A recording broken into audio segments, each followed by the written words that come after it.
மா பசி எடுத்து போய் சாப்பாடு போட்டுனா போமா. இதுக்கு ஒன்றும் குறைச்சல் இல்லை. அப்பாடா. கர்ணம்மா நீ ரொம்ப குத்து வச்சவன். எதுக்கு இப்படி சொல்ற? பின்ன இத்தனை வருஷமா வேலைக்கு போகாம தண்டை சோறு சாப்பிடுறிய. உன்ன டேய் இந்தாடா.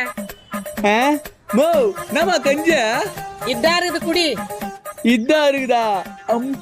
மோ உப்பு கூட போடலமா. மோத்தி கொஞ்சம் உப்பு போட்டு குடு. நெது மோத்தியா?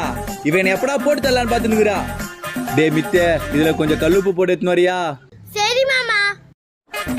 இந்த மாமா கல்லுப்பு போட்டுட்டேன். போட்டியா? செம்ம டேஸ்டா இருக்கும்.